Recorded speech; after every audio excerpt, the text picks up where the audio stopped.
Yo, what's up mga kadiptik? So ngayong araw ay may re-repair akong isang amplifier. So itong amplifier na to ay hindi siya gumagana, walang sounds. Yun lang. So kung may mga problema kayo na mga ganitong sirang amplifier, PM nyo na ako. Ito nga pala isang concert amplifier. So kung ito makikita nyo, so yan, papakita ko sa inyo. Ito nga po pala yung amplifier na gagawin ko ngayon. Yan, concert yan. So hindi po siya nagpa-power. So yan, buksan na natin. So let's go.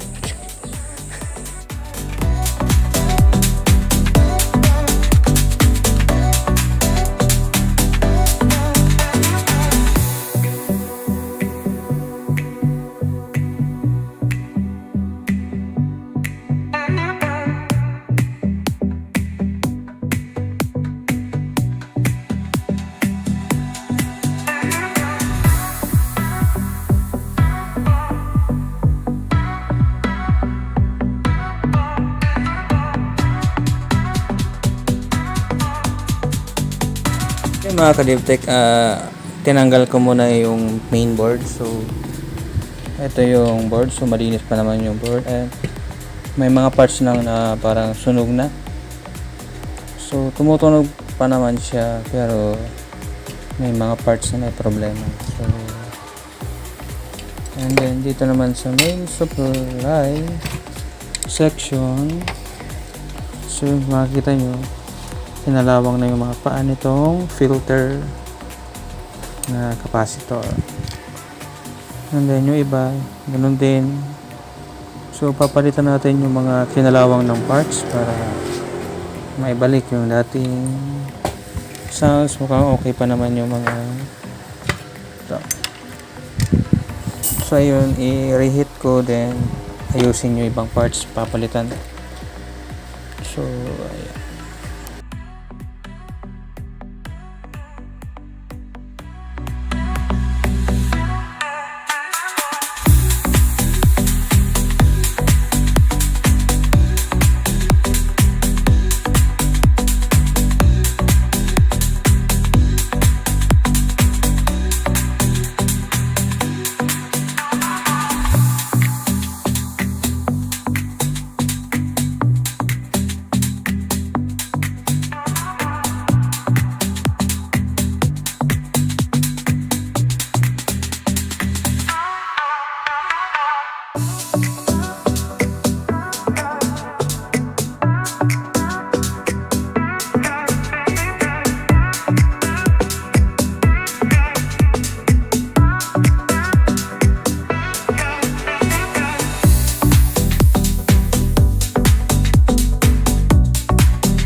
So ayan mga ka-DivTech,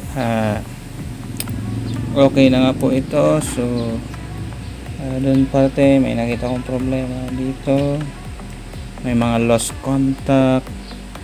Then ito di ko na rin pinalitan dahil wala na akong katulad nito, so ginawan ko na lang ng paraan para may balik. So ito ay powered by Bluetooth, so pwede siyang Bluetooth. So kasi ayun, wala dahil nagbibideo ako. Mamalayan, eto na tayo.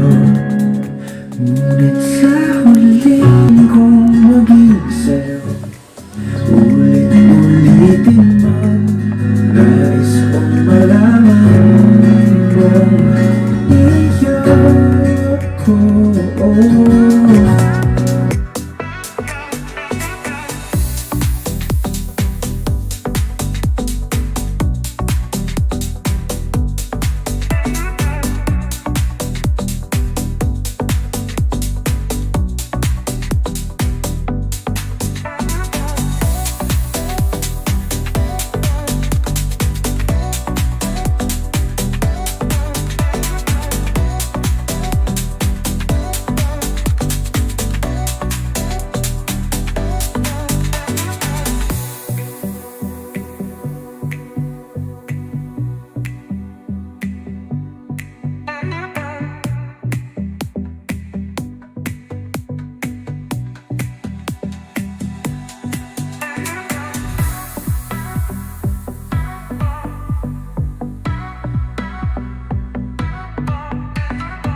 So ayun mga ka-Divtech, so tapos na nga itong ginawa kong amplifier.